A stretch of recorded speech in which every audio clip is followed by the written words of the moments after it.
Vincent Van Gogh, people told him, you can't be a great painter, you only have one ear. You know what he said?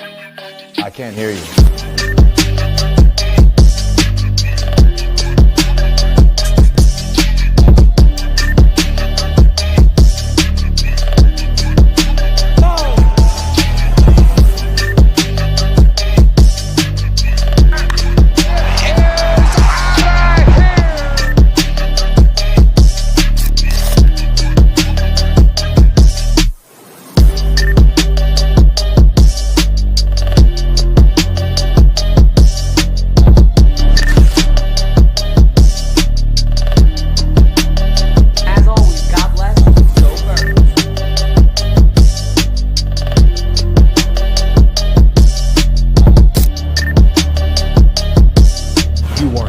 Listening to Sippin' Sports, a Phillies sports talk morning show with Chris, KJ, and Dalt. Proudly powered by 302 Birds.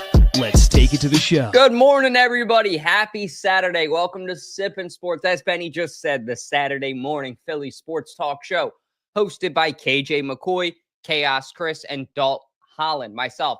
Chaos Chris can't be here today, so it's just me and Mac on the mic, but we got a lot of fun for you guys on tap, including the Diamondbacks are in town. We're going to be talking about that series with the Philadelphia Phillies. We're going to be talking about some new Sixers threads that they could be rocking. KJ McCoy obviously got the sneak peek on right now. Yep, there we go. We're talking about a little rumor that, shout out to one of our producers and graphic designers, and he really is a jackknife. He does it all. Joey Havens brought up, who's really an on-air talent too. He's a master of the white mind, or a master of the whiteboard, a master of the draft, a really good dude. But one thing he brought up is he said, could LeBron James be heading back to Cleveland next year? That's a fun topic to talk about, so we're going to debate that. This is for you. I think so. I think they're going to get their man back. Stay tuned. And last but not least, we're going to be recapping that White House visit. I actually was there, so that was pretty cool. I'll talk about that. I know KJ had some questions. Some casual conversation we'll have about it, just really laid back about what it was like being there, security, so on and so forth. But first, let's talk about the Philadelphia Phillies getting the job done last night, obviously, and today they got the first pitch against the Diamondbacks at 6:05 p.m. Are you nervous for this series? Are you excited? Yeah, I mean, it was a really good game last night. That was a great win by the Phils. I mean, those two shots by Schwarber and Kepler were great to see. It was even really, like, for the first time in my life, I actually was like, oh my gosh, this is kind of cool, like seeing home runs with these city jerseys.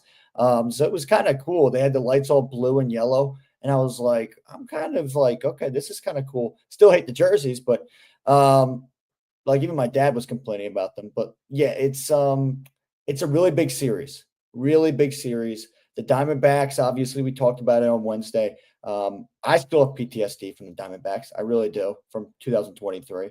I still want revenge on those jerks, those freaking snakes in a boot that our buddy Fratty would call them. That's a snake in my boat, or something like that.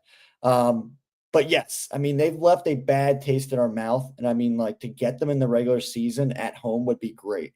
That would be awesome. So I think this series is huge. And today we actually have Aaron Nola on the mound, and it's about to be like 84 degrees.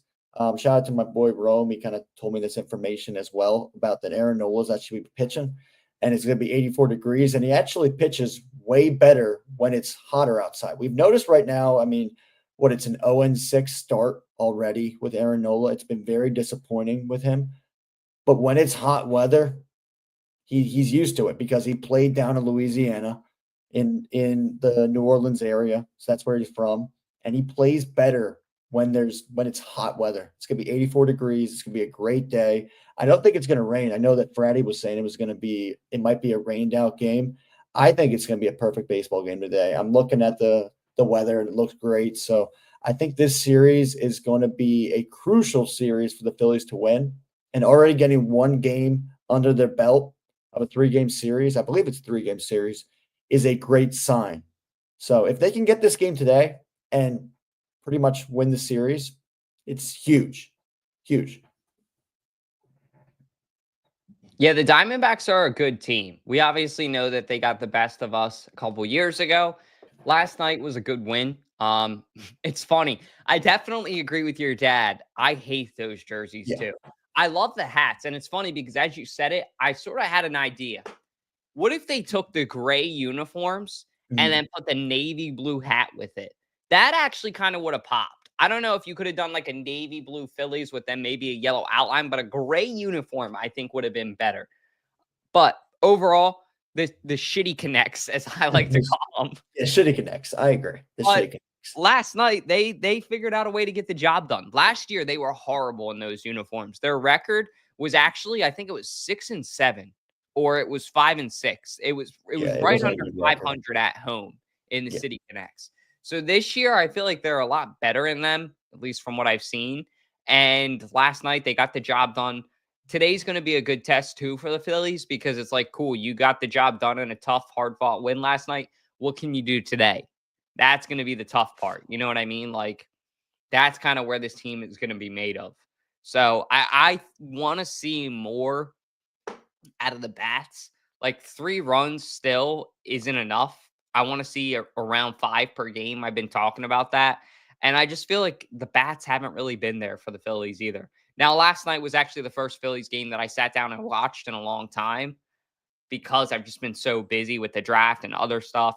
But from what I've seen from this Phillies team, there is a lot of parallels too with 2008, 2022, things like that. So it is interesting. I'm excited to see where this Phillies team goes and what's next for them.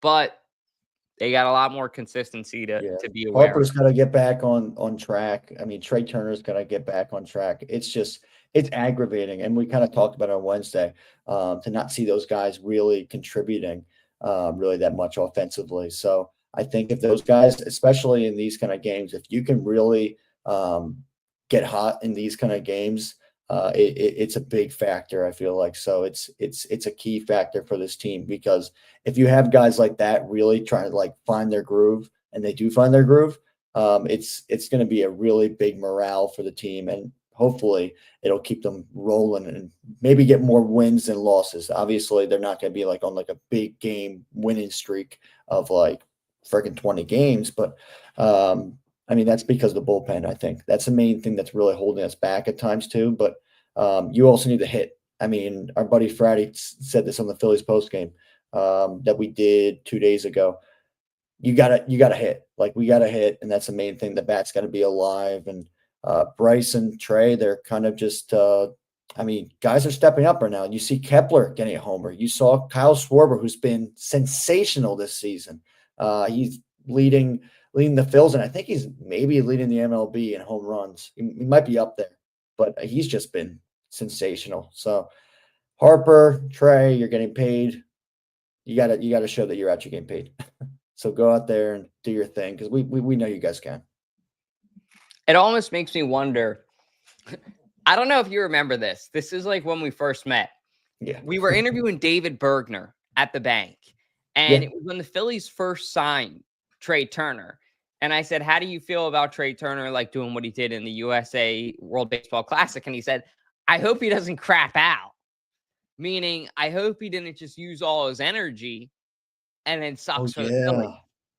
And it literally happened. He crapped out. Yeah. Like, it's fair to say he crapped out. So I wonder if we could ask David Bergner, hey, is this kind of the opposite now, do you feel? Is this like them kind of crapping out now?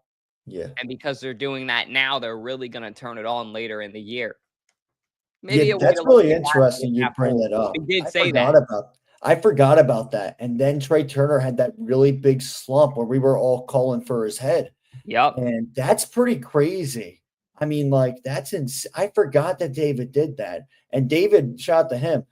He's the guy who wears Eagles jerseys 100 days. So he's mostly an Eagles fan, but he's also a Philly sports fan. And for him saying that and predicting that, I mean, that's insane. I mean, that's crazy. That's mind-boggling. I totally forgot about that. It just shows like, I saw a clip recently that the USA manager for the World Baseball Classic was saying that his favorite players, though, were the Phillies players to coach. That's what he was saying. He was like, I could always count on them. And he was like, it was sensational to see Trey Turner hit that grand slam. But I mean, David was right, though. Did he use up everything? It seemed like he did at that point. But now it's a little dust has settled a little bit now. I think it's a good time for Trey Turner to strike back and kind of get his groove back. So, I mean, he's got to get it back with defensively, though. That's a problem. Right now, I think a lot of fans are concerned with his defensive efforts and the way that he's dropping the ball. He's not getting a handle onto the ball with his glove. And it's concerning. I mean, it definitely is because there's some thoughts in our heads like, okay, do we have to move him? Do we have to move him to like left field or something? So I think that's totally a possibility. And it's a thought in our heads that we keep on thinking like, okay, like there's got to be some kind of change. It definitely does. Yeah, something's got to change with the Phillies. Something. Yeah.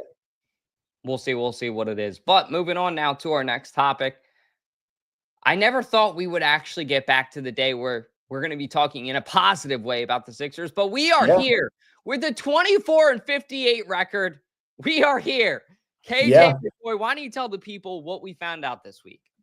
I'm going to tell you this, and you're probably like, oh my gosh, you're wearing a Sixers jersey, and the Sixers aren't even in the playoffs. They're not even in a playoff game right now. Yes, I'm aware. I'm very aware of that. But we are on the cusp of actually bringing these back. Now, I know it's not on the graphic, but the two jerseys that are rumored to be back, and it looks like they are 100% back. 100% back, it seems like, maybe 99%. They will bring back these 2000 jerseys that they rocked. I think I call them the Iverson era jerseys. I mean, that's really who exemplified this jersey. He really made it on the map. If you look back in the 2000s where a player really, and people have said this too, that Allen Iverson was the most influence, I guess like influence, I guess you could say, influencer. I can't even think of the word. Jesus, I can't speak. But he really put it on the map. He put that jersey on the map, and you saw everybody like in the world. You even saw people in China like rocking these jerseys. Like you saw people in Australia rocking these jerseys. Like it was everywhere. He put it on the map. And it's one of my favorite Philadelphia jerseys. I'm more excited about this. This is kind of crazy take right now, Dalt. I'm more excited for this release than the Kelly Green jersey. I'm dead serious. And that's just me personally, because I love the color, like on a jersey, like the color black in general. And when the Sixers had that and they got rid of it, I was so upset. I was just like, oh my gosh, they're trying to break my heart right now. So I think it's going to be, it definitely is a top 3 jersey of all time. I really do think it's a top 3 Philly jersey of all time. I think it is a top 10 NBA jersey of all time. I definitely do. I mean, it's up there with the Toronto Raptors jerseys. It's up there with the Orlando Magic jerseys. It's up there. It definitely is. I mean, it's just an influential jersey. That's what I was thinking. That's the word, people. All right, that's the word, influential. But yeah, I think bringing this back is a huge move. And then also they are going to bring – now the funny thing is with this alternate jersey, this city jersey, they were supposed to bring this back. I don't know if you know this, Dalt, in 2020. And then COVID hit. So they never actually brought back this jersey. And what it is I believe the 2017, 2018, it was those gold jerseys. And they were gold, and they had on the shorts, they had they were cream, actually. They weren't gold, they were cream. But they had on the side the crack of the bell. And that's what these jerseys will be, but they're going to be blue. So, yeah, as you can kind of see right there, that's what they look like. They say Philadelphia. Now, we don't know if it really will be those ones, but there was like a leak recently. And then I remember seeing that leak photo as well. But that jersey was never worn. We never actually debuted that jersey. So we could bring that back, obviously. So bringing back 2 jerseys, I'm fine with bringing back that city jersey. That's fine. That city jersey is pretty cool. But if this means that we get to, there it is. That was another version that actually, so I wanted to show this to you. Yeah. I saw somebody put that photo on Reddit, This is Yeah. 2 or 3 years ago when Tobias was still here. Yeah. And this idea, I wonder if the Sixers took from Reddit, because this was posted on somebody on Reddit, like I think it was a year or two ago. So this is Yeah. when Tobias was still on the team, mind you. Right. Yeah, you could see because the StubHub logo's on there. You could see that because the StubHub is not our Yeah. sponsor anymore. So And that's how even you the gold can. accent is in the shorts. They took every little piece from this. Yeah. Yeah. So hopefully it's true because I mean that would be super cool. We never got to see this. I mean, this was because COVID. That's what happened. You had a big break of sports, and they didn't use this jersey in the bubble. They didn't bring this jersey in the bubble. I know the Memphis Grizzlies and the Raptors brought back the craziest, I guess you could say, jersey game when the Grizzlies wore the Vancouver teal jerseys, which are some of the coolest jerseys ever. And then the Raptors brought back their original purple jerseys with the dinosaur. And that was a really cool jersey matchup game. That was one of the coolest jersey matchup games. Honestly, though, it was sad because it was during COVID and you had all the fans, the virtual fans and everything like that. So the atmosphere wasn't that cool, though, with those jerseys. But on TV, it was pretty cool. So, yeah, hopefully they bring back those jerseys. I think for sure, though, they're bringing back these because it's a no-brainer. You got to bring these back. But the crazy thing is, I pointed out to you, and I know I'm going a little crazy on this a little bit, but I'm just really excited for it. You're okay. Yeah, so I kind of mentioned this to you, Dalt. We actually never wore these black jerseys at home. We never wore them at home. We wore the white jerseys at home. So that's the crazy thing. So we would have the throwback court that we would have this year, which is, I think, would be such a vibe to go in the Wells Fargo Center, go in there, especially if you got to experience this when you were a kid and you got to see maybe Allen Iverson, you got to see Andre Iguodala like rocking these kind of jerseys, and you see the court. And I think that court is just sick. I think it's a really cool court. And I think that bring it back is just going to be so nostalgic for a lot of people growing up for this team, and maybe bring back the joy in some people watching Sixers games again. Maybe it'll bring back the joy in some of the players as well. I know like Paul George was rocking an Allen Iverson throwback jersey a couple times this year. So I think there's a lot of players that have hinted. Even AJ Brown has been rocking. He rocked the same kind of jersey, an NBA Finals version of Allen Iverson. So that was really cool. So I think a lot of people, a lot of basketball fans would love to see this jersey come back. And I think it's going to happen. They already announced last year, they said 2025 should be the year that they will bring this back. Because we thought last year they were going to bring it back because we saw that Tyrese Maxey had the Slam cover that he had where he was on the cover of Slam magazine. And they put him in the throwback jersey. And we were like, oh my God, it's coming back. It's coming back. And the team said, slow down, slow your roll. It's coming back next year. We don't have it manufactured yet, but it's coming back next year. So this is the year really that you go for it. If they don't actually release it, it's a really big fumble by the team. I think the organization owes it to the city, especially the season that we had, how depressing of a season we had. We saw how pissed off our buddy Philly sports guy was. Like the least you can do is bring this back and kind of maybe make a kumbaya with the fans. It wouldn't be a full kumbaya, but I'll say it kind of makes it a little closer where you feel like the organization does care about the fans. And I think that's the one thing with the Eagles that they really pinpointed because they finally listened to the fans and they were like, okay, you guys want the Kelly Green jerseys back? All right, we're bringing those back. We finally are bringing those back. And they did that. And look, every game that we go to, I swear, every Eagles game, even when we're not rocking Kelly Green, I see people rocking the Kelly Green jerseys. Like no matter what, no matter if it annoys you or not, it kind of annoys me, but I kind of see it's a great marketing thing. It's perfect. So I think with getting these back, it's gold. So can't wait for it. Take my money. That's the only thing you'll get from me, Sixers fans, right now. I mean, Sixers, the organization. But that's the only thing you'll probably get from Sixers fans. So if you want to get some jerseys, I mean, you got to go for these ones. You got to. I get it. I mean, I like your point too. Top 3 Philly jerseys of all time. Number 1 for me, right here, Kelly Green. All time, just a classic staple. When that was away for a long time with the Eagles for about, I guess it was 10 years, maybe a decade, that was a depressing time. Like, yes, the all black Eagles uniforms and the midnight green are cool, but there's just something about the old school retro Kelly green Eagles uniforms. I mean, even Princess Diana knew, like, good fashion. So there's something about just those threads that do it for all Philly fans. My number 3, believe it or not, is actually the powder blue Phillies uniforms. Once again, staple of Philadelphia, classic Philly uniform, just a beauty. And I think a lot of people would have thought, wow, okay, the powder blue would probably be Dalton's too because he loves to watch the Phillies. Nope.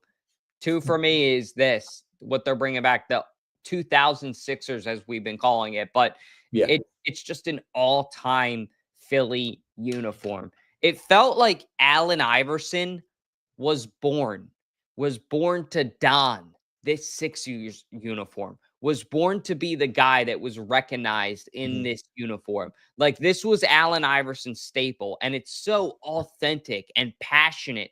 And logos aren't made like that anymore. We talk about this all the time, but they aren't made with the same kind of compassion and the same kind of just level of care that people have.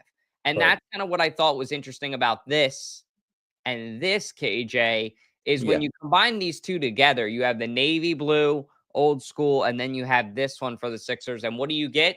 Shout out to our guys from Rare Vintage, Casey as well, who actually credited this uniform. But you get this old blue throwback, which I think would be really fun for this team to bring back. Look, they're 24-58 right now. They have nothing else going for them. So you need money in that building, because I didn't go to a single Sixers game this year, and that was the first time in a long time. You need money. I'm just going to own it. And I think a great way to get a money grab is right here and right here. This is okay, but I really want this right away. And I think that the blue one too is a pretty sick combination as well.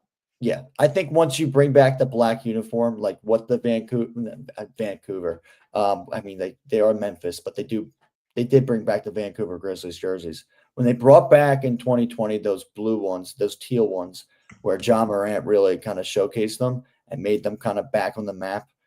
Then they brought back this year, they brought back the white version of those. So I think that's the cool thing. So I think once you get the black uniforms back like this, then you'll start to see, okay, they're going to bring back the next year. All right, we're releasing the blue one. So that's what they'll probably do. I think so. Because they'll see how much of a hit it is. They definitely will. They definitely will. I mean, I have a version of the blue one. I have the blue one too.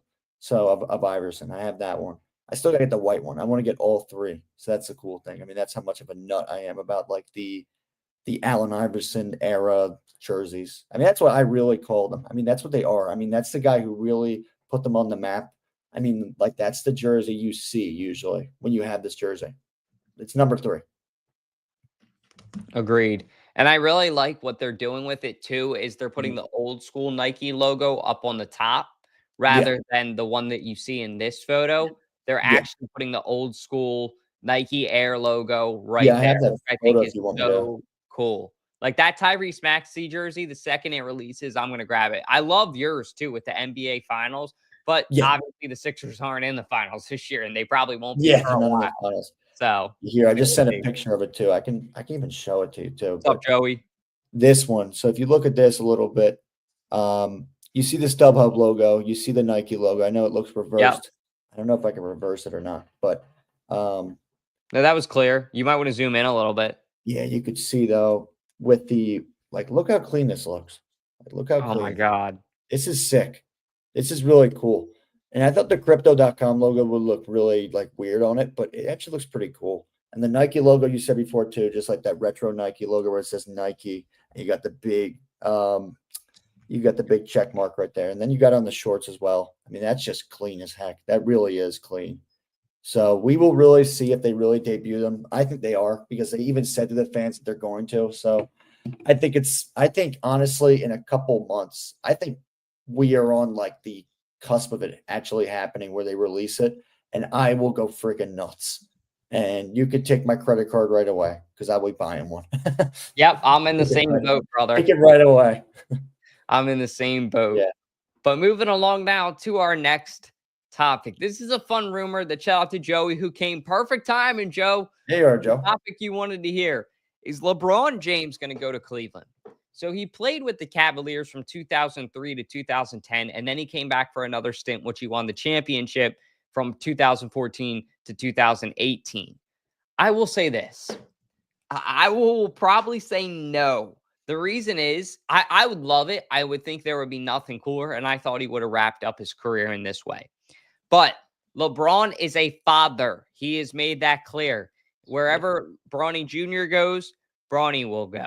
Let me make that clear. Not wherever Braun goes, Bronny Jr. will go. No, wherever Bronny Jr. goes, LeBron will go. And I feel like they're happy in LA. They're content. They understand that he's a project. It's going to take some time for him to grow and learn and mature as a player. But once he gets there, he'll be good. So in my opinion, I feel like with LeBron going to Cleveland, would it be a really cool way to go out? Hell yeah. Go back there one more time, take them on a deep playoff run, maybe win a championship if you can. But the only way that I would foresee that happening is if Bronny goes with him. And I just think that that's probably not going to happen. That would be really tough ask. What do you think, KJ? Yeah, I think it's really intriguing, but I mean, LeBron's 40 years old. He's 40 years old. And obviously this Cleveland Cavaliers team that they have now with Donovan Mitchell, Evan Mobley, you have Darius Garland.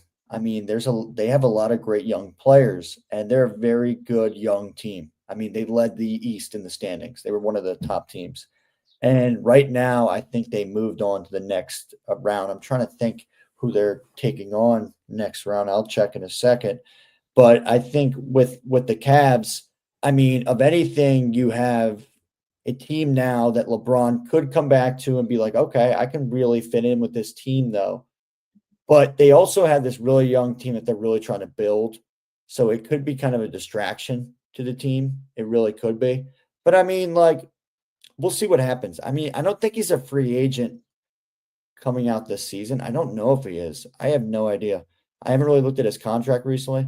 But yeah, I mean, that does bring up too, like, he is a father first. I mean, you've seen it first at hand. A guy that he had a relationship with, like a friendship with, in Stephen A. Smith. Now they don't have a friendship at all. They're butting heads right now. It's a crazy it's a crazy situation with him and Stephen A. Because Stephen A. was just doing his job, talking about that Bronny has not really been contributing to the Lakers in general, and that it's been really he got there because of his dad. I mean, it's obvious. He got there because of LeBron James, his father. So that's how he got drafted. I mean, they did a lot of calls. Rich Paul, their manager, I mean, both their managers, and he's manager for a bunch of other players as well. Or the agent. Yeah, their agent, not the manager. But he really like made it clear, like he's got to get drafted by the Lakers. Like it's got to happen. And there's a guy in the Sixers right now named Justin Edwards who definitely should have been drafted in front of him, but he wasn't. And really because of the whole favoritism kind of thing with LeBron and having his kid Bronny. But I mean, it's insane. It really is. I mean, to see him and Stephen A. like going at it, and like you saw the video of LeBron getting in Stephen A.'s face like that, and he was dead serious. He's like, "Don't talk about my son. You can critique my game, but you don't critique my son's game," which is kind of unfair because I mean, your son's really going out there playing basketball, and you have critics. Like that's what you do when you play these pro sports. You're going to have people that critique them. I mean, we're some of those people too. We don't have the knowledge to the point that these ESPN people, these ESPN personalities do have, but we still have an input that we still have viewership. We still have people who are intrigued with what we say, which is a really cool thing as well. But that's the thing that LeBron is also not really realizing too. He's being a father first, which is awesome. That's great to see a father and son kind of duo, and shows that he really does care about his son. And that's really cool. And I mean, that's a really cool factor to really put in. But you can't be so defensive about people critiquing your son when he's really not doing too much on the court. So, and he's really just really out there because of his dad. And that's how it is. It's kind of like that too with the whole Deion Sanders and Shador thing, if you think about it too. It's a little different, but if you think about it, though, he really got drafted as well. Not because of his dad, but it was really because, like, all the attention too was there with Shador because of who his dad is. But also Shador's a great player, and he can also maybe bring in he can bring in something for Cleveland as well. It's kind of funny. We go with Cleveland. I mean, we're talking about LeBron going back to Cleveland, and now they have another kind of father-son kind of thing, but not the father, just the son of a legendary player in Deion Sanders' son and Shador. So that's a crazy thing. But yeah, I don't really see LeBron going back to Cleveland. I can see him doing the thing of like where like Eagles players, like they will do the thing where they actually not even play for the team, but they retire with the team for a day or whatever like that. So obviously LeBron's getting his jersey retired in Cleveland. He's going to get retired in Miami. He's going to get retired in Los Angeles. In all three, he'll get it retired there. So I think wherever his son goes, he'll stay put. So he's 40 years old. So, I mean, it's really like a Tom Brady kind of thing. Like whenever LeBron is ready, like he's still playing at a high level. He's still LeBron James. He's breaking scoring records still. They did just get eliminated by the T-Wolves in a very great young team with Anthony Edwards, who's my favorite player right now that's not a Sixer. I think that kid is awesome. I think he is the newer version of Dwayne Wade, or maybe like a version of Vince Carter as well. I mean, he's a great person as well. So with LeBron going back to Cleveland, this is for you. Not yet. I think he'll come back and retire his jersey, but I think that's the only thing you'll really see him returning with Cleveland for. That's fair. I think with LeBron too, like you said, it's going to be wherever Bronny goes. And also too, you hit it earlier, and Stephen A. Smith was just doing his job. Like LeBron, I think it's awesome, like KJ said, that you want to be a father, but as a father, you also need to prepare your son for the real world. And if your son's going to be a player in the NBA when you leave, who's going to be there to protect him? Himself. He's got to learn how to deal with all that stuff, all that criticism, all that hate on his own. Because, like KJ alluded to earlier, you're a professional, you're an NBA player, you're doing this at a high level, you're getting paid millions of dollars. You got to be able to keep your composure, you got to be able to keep your head on straight. And overall, I do think that Bronny can. I think Bronny's very moldable, even though I think he definitely got to where he got because of his dad. But at the same time, I think LeBron just like he's not going to leave his son too at this point. That just wouldn't make any sense. So unless the Cavaliers are ready to offer a package for the James family, Yeah. which I think would include saying, "Hey, we're going to look to take Bryce in a couple of years too." Maybe they're willing to say that they want to trade for LeBron and Bronny and just have him come here and build the James Foundation and go for a championship. Maybe, but probably unlikely. Still fun to talk about, though. Very fun to talk about. Something else we're going to talk about, too, before we wrap up here. A little bit of a shorter show, just not much going on in Philly sports. Obviously, we got the Phillies playing, and that's about it. The Sixers season's over. Obviously, no Eagles or Flyers as well. So, with the White House visit for Super Bowl 59. I mean, it was really cool. I had the pleasure of being able to be there thanks to Joe Donahue from Bird's Nest Media. He passed on the invitation. He's like, "Hey, if you would like to go out there, it would be really cool. I'd love to have you." And I'm like, "Dude, I'd be honored to go. Like, let's go." And he's like, "Cool, like, let's go." So we went out together. And it was awesome. First off, Joe's a great guy. If you guys haven't, please give Bird's Nest Media a follow. They're great people. He's got a great team that he's building over there, himself leading the charge, and his content's awesome.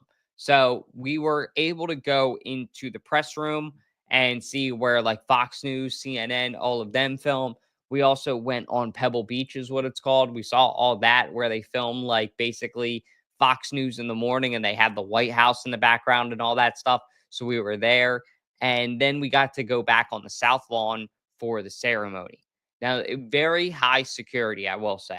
Like, it was tight and right, dude. Like, you're not you're not getting in or out of that place without anybody. And the funny thing is, as we were coming in, like there was this one dude over the fence who was just yapping, like he was like a homeless guy or something. You know how sometimes like homeless people protest, I guess you could Oh, say. yeah. He was protesting and he was just saying everything and anything. So we had to listen to him for a little bit. But once we got in there, I mean, even then it was cool. But once we got in there, it was awesome. Like everything I ever dreamed of. I actually fell asleep on the lawn, the front lawn, which was kind of an accident. I got sunburn on my nose, which is why my nose looks a little bit red here. And then we went out, like I said, to the south lawn. And that's kind of where the whole ceremony took place. You had Trump speak. He was like, yeah, I want to give some love to Big Dom DeSandro. I hear he's a Trump guy. Love that about him. Why don't you come up here and say some words, Big Dom? And like Big Dom comes up there and like, Big Dom's like, he's a man of few words. And I'm like, oh my God, like, because you already know, if you know the Eagles, you're like, that's not the guy to ask to speak. But also, when Trump asks you to speak, like, you're not going to say no. So he's like, all right, hey, I'm not one of many words, but go Birds, and it's an honor to be here. Or he said something like that, and the whole place just erupts and goes crazy. And it just felt like such a cool day. I will say Trump was very gracious. He was very polite, and honoring the Eagles. Like he had a lot of kind words. The band that they had was awesome. They were very in tune with what we wanted to hear as Philadelphians. I mean, I remember hearing Philadelphia Freedom, the Rocky theme song, and a couple other Philadelphia classics. And then there were a bunch of celebrities going around too, like Vince Papale was there. He popped by, so that was cool to see him. We only got to wave to him for a second because he was doing a couple interviews. And then I also got to say hi to Max Delente from Part of My Take with Barstool. That was the highlight of my day because I look up to Barstool a lot. I've been listening to them obviously since I was like 15 or 16, like a lot of young men. And I saw this dude with a man bun that looked remotely like Jason Kelsey. And I'm like, oh, yep, that's Max. So I'm waiting for the right time and the ceremony ends. And I'm like, all right, like, can I get this guy's attention? I'm like, yo, Max. And he ends up coming over and we catch up for a second and met. And he was super gracious, super polite, super proud to be there. And all in all, the day was it was a real success. So I want to give a huge thank you once again to Bird's Nest Media for setting up the whole thing, bringing me along, because hopefully we get to do it again next year. It was a real honor. It was a real privilege and something I'll never forget.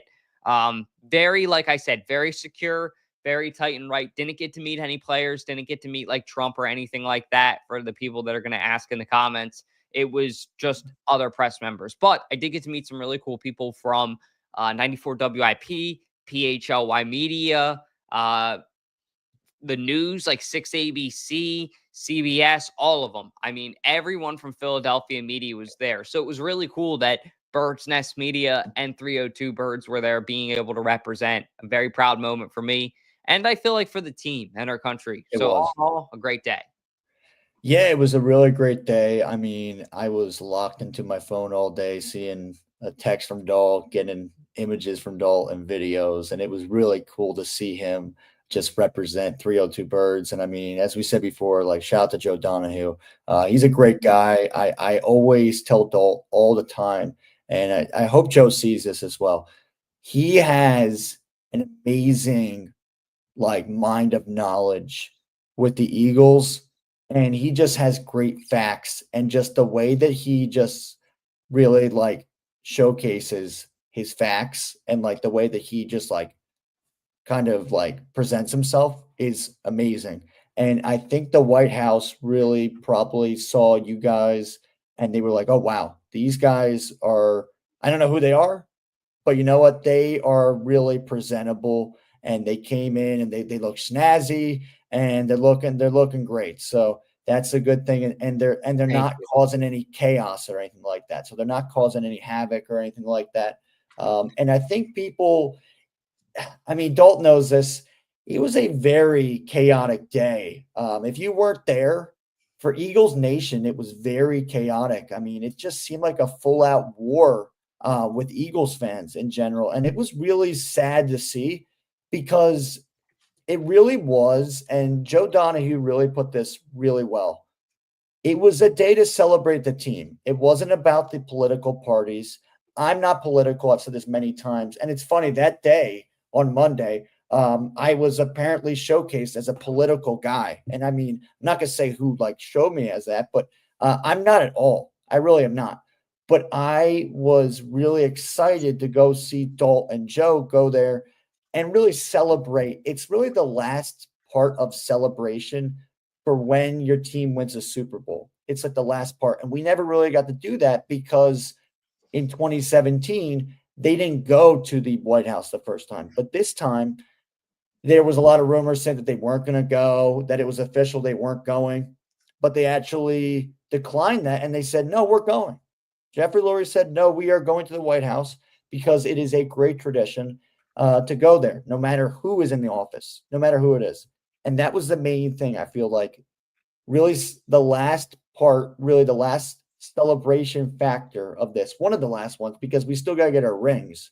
So once the rings really happen, that's probably the last part. And then we can really move on to the next season. I mean, we kind of already have. I feel like I kind of have.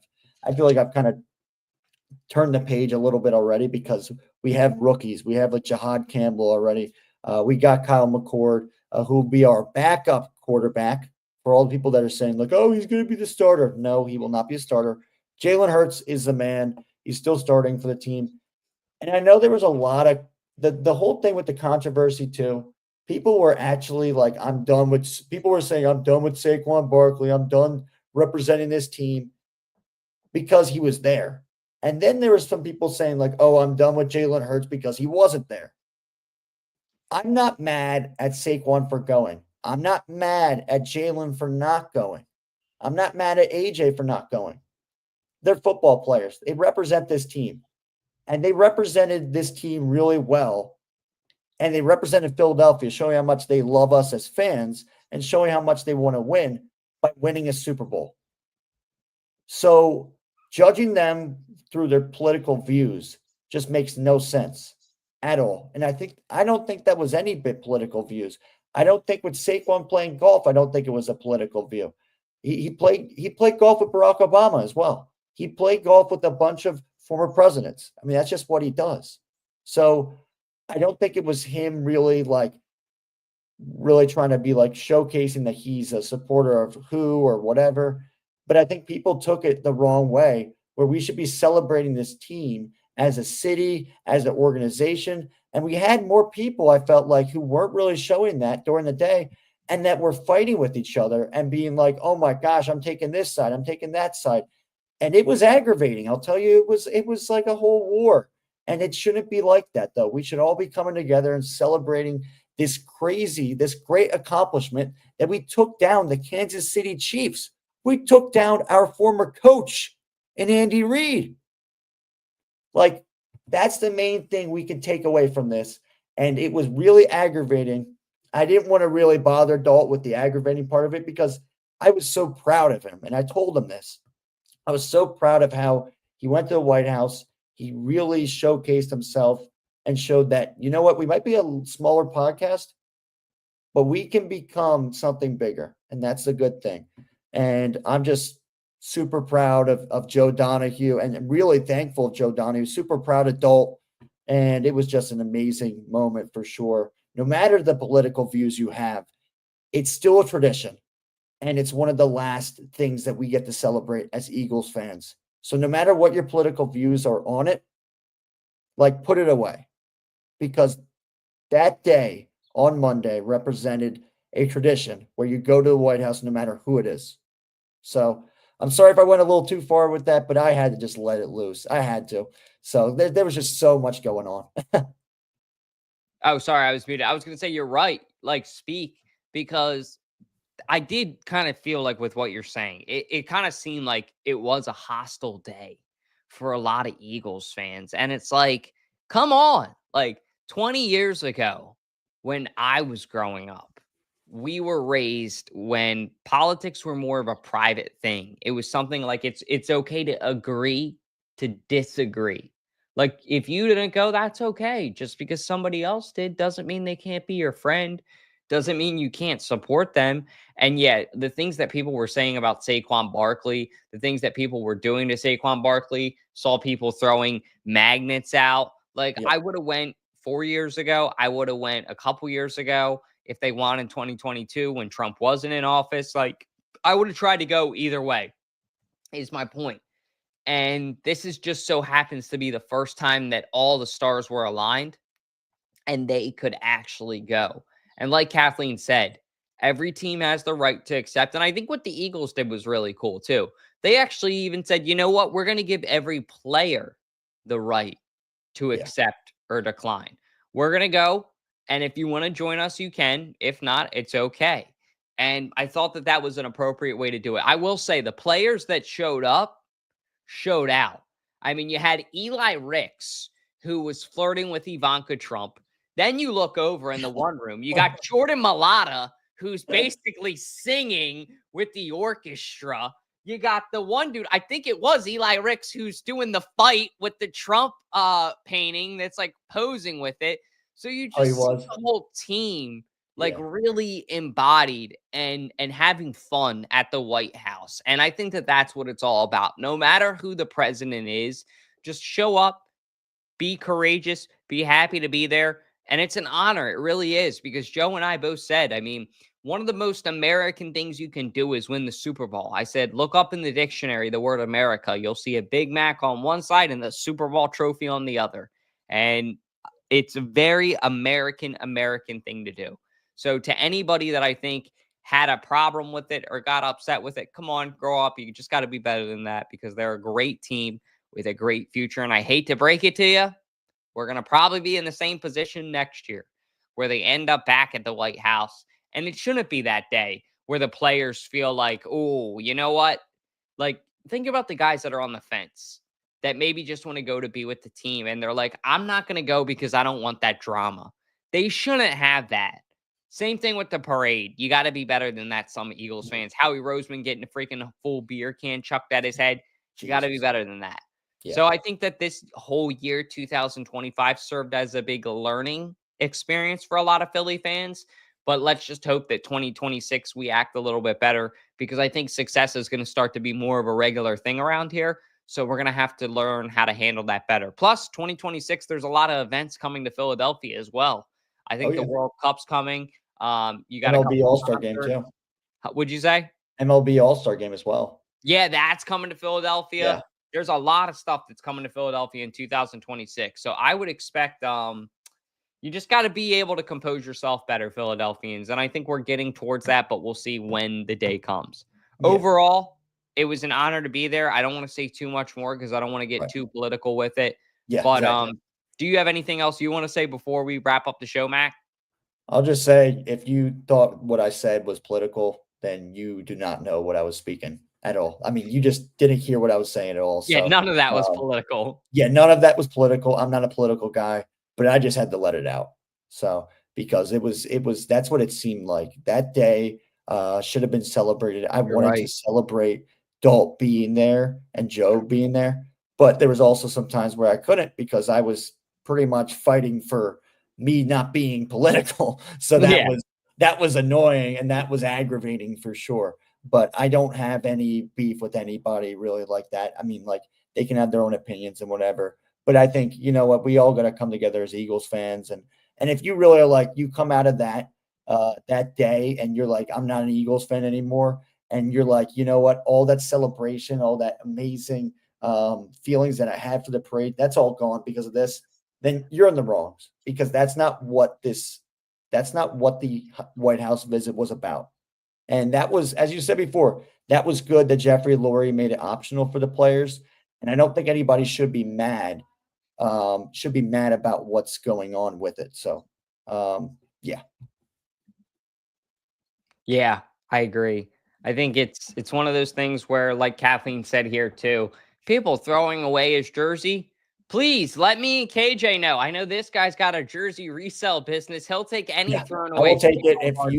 If you really want to be like that, I will definitely take your jersey. I will definitely buy it from you or anything like that.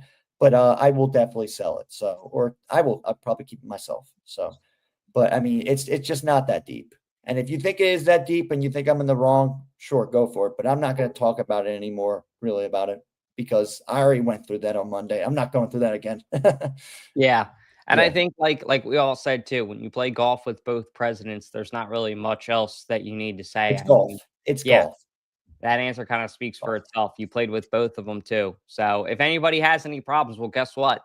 You can let us know in the comments because it's going to help the video search. But other than that, that's all we got for you guys this week. I really appreciate everybody hopping through, coming on here on a Saturday morning, jumping on with me and KJ McCoy. If you haven't, please be sure to like, comment, subscribe. All those little things really help us out a ton with building the channel. We just hit 1,280 subscribers. We're on the road to 1.3K, so stay tuned. It's been happening really fast, but it's really been thanks to the post-game shows. So I want to give Shardy a big thanks. I want to give KJ a big thanks for holding it down on the Sixers one throughout the season, and then Jack as well helping me with the Eagles.